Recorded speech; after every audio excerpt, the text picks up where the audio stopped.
in awesome wonder, consider all the worlds thy hands have made.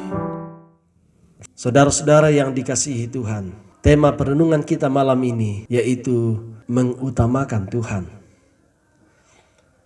Apa yang hendak diajarkan Tuhan Yesus kepada kita melalui perikop ini? Kalau kita melihat ayat pertama dan ketiga, di sana dikatakan, waspadalah terhadap ragi, yaitu kemunafikan orang Farisi. Apa maksud kata-kata ini? Kita dapat memahaminya dengan melihat Injil Lukas pasal 16 ayat 14. Di sana dijelaskan hubungan antara kemunafikan orang-orang Farisi dengan tema dari pasal 12 ini, yaitu harta. Secara lahiriah, secara yang kelihatan, seperti orang-orang Farisi bertindak berlaku sebagai orang-orang yang kelihatannya mencintai Tuhan. Tetapi sebenarnya kebanyakan dari mereka berbuat, beribadah atau melayani sebenarnya tidak dimotivasi oleh cinta akan Tuhan. Tuhan Yesus mengingatkan kita bahwa apapun motivasi kita tidak akan tersembunyi. Tuhan pasti tahu. Dan suatu saat apa yang kita bisikan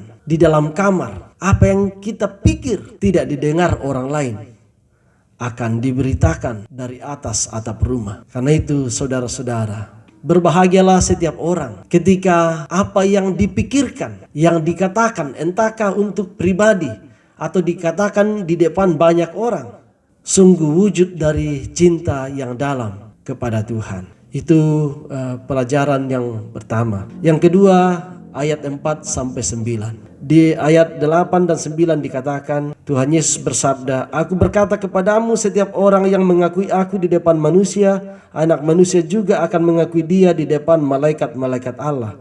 Tetapi barang siapa menyangkal aku di depan manusia, ia akan disangkal di depan malaikat-malaikat Allah. Dari dua ayat ini, Tuhan Yesus menjelaskan tentang tema harta dari dua sisi. Sisi yang pertama adalah konsekuensi mengaku Kristus, menerima Kristus sebagai Tuhan dan Juru Selamat itu bisa membuat orang percaya terisolasi dari keluarga, dari komunitas, dan kehilangan harta, bahkan juga kehilangan nyawa. Itu sisi pertama. Sisi yang kedua, Tuhan Yesus mengingatkan kita tentang harta yang paling berharga, yaitu bukan yang bisa diperoleh di dunia ini, tetapi di dunia yang akan datang. Karena itu Tuhan Yesus memperhadapkan kepada kita bahwa setiap orang harus menentukan, harus berkomitmen kepada dunia yang mana yang paling penting baginya. Apakah yang di dunia ini atau yang di dunia yang akan datang. Saudara-saudara yang dikasihi Tuhan, hal yang sangat indah yang dikatakan dan dijelaskan Tuhan Yesus di sini adalah bahwa memiliki Kristus dan dunia yang akan datang tidak berarti, ini perlu dicatat, bahwa memiliki Kristus dan punya orientasi dan mengutamakan dunia yang akan datang tidak berarti bahwa hidup kita di dunia ini menjadi tanpa makna. Tidak. Justru di sini Tuhan Yesus menunjukkan bahwa mereka yang memiliki Dia di dunia ini dikasihi oleh Allah, bahkan sehelai rambut pun terhitung oleh Allah.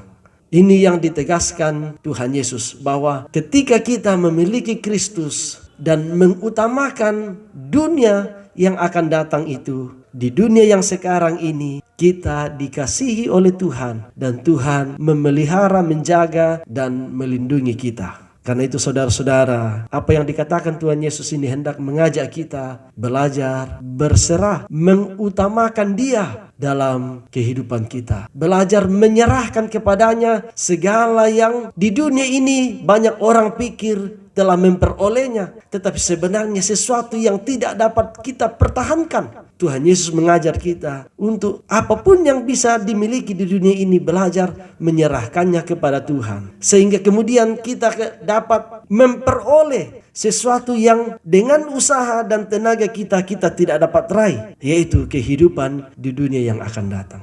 Jadi Mungkin saya ulangi sekali lagi, pengajaran dalam pasal 12 ini memang bisa terasa sulit untuk direnungkan, tetapi bisa dikatakan secara sederhana bahwa Tuhan Yesus mengajar kita untuk berpaut padanya, mengutamakan Dia, dan apapun yang ada di dunia ini kita belajar menyerahkannya kepada Dia, tidak menjadi penghalang antara kita dengan Tuhan, supaya yang kita dengan usaha kita itu kita tidak dapat raih, yaitu keselamatan, akan dikaruniakannya kepada kita.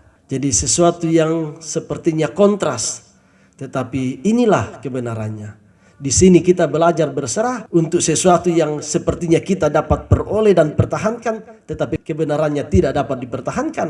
Tetapi dengan bersikap demikian, justru kita mendapatkan yang dengan usaha kita sendiri kita tidak dapat raih, tetapi puji Tuhan dikaruniakan kepada kita di dalam Kristus. Amin.